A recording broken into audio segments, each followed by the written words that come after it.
Hello everyone, welcome back to Media Studies Pro. In today's video, we're diving deep into the world of chroma lighting.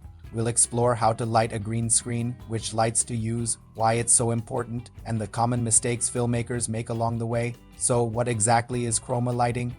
It's much more than just sticking a green sheet behind your actor.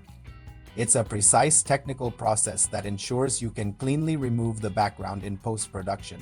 The goal is simple: light the green or blue screen so it has an even, consistent color and creates a clean separation between your subject and the background. This makes it easy for editing software to do its magic. In fact, poor lighting is the #1 reason green screen shots fail.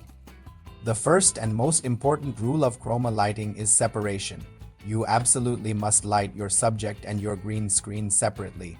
Never ever use the same light source for both. Your green screen should be placed at a good distance behind your subject. This simple step is crucial for preventing green light from spilling onto your actor and for avoiding unwanted shadows on the screen. Always start by lighting the green screen first. Your mission is to make it perfectly even from left to right and top to bottom. That means no bright hotspots, no dark patches, and definitely no shadows. To achieve this, soft lights are your best friend because they spread light evenly. Think about using soft boxes, large LED panels, with diffusion or even fluorescent lights. Remember, the goal isn't just brightness. It's about achieving a uniform, consistent color. Once your background is perfectly lit, it's time to light your subject. This is where you can get creative and make it look natural and cinematic, matching the feel of the scene you're creating. You'll use a standard 3-point setup: a key light, a fill light, and a backlight, but these lights are strictly for the subject, not the background. Speaking of the backlight, it is absolutely essential in a chroma setup. Sometimes called a hair light, it creates a subtle rim of light around your subject, which helps to separate them visually from the green background. This is your secret weapon against one of the most common problems in chroma lighting: green spill.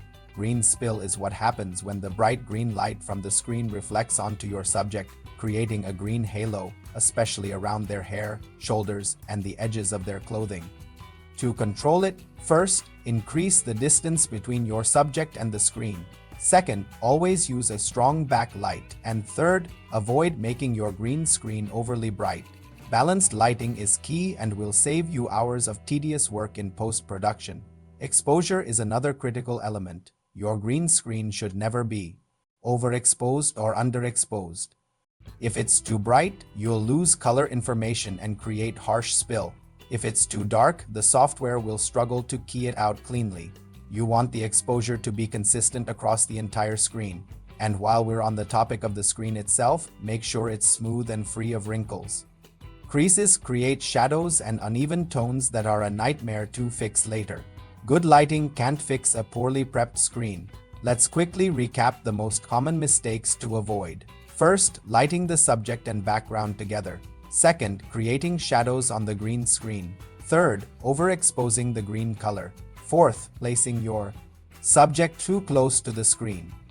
Fifth, forgetting to use a backlight. And finally, using lights with different color temperatures. These mistakes will only lead to noisy footage and jagged edges in your final edit. Remember that chroma lighting works best when your camera settings are also dialed in. Use a low ISO to reduce noise, set your white balance correctly, and ensure your subject is in sharp focus. Blurry or noisy footage makes background removal incredibly difficult. Your lighting and camera settings have to work together as a team. Ultimately, chroma lighting is more of a technical skill than a creative one. The better your lighting is on set, the easier your editing process will be.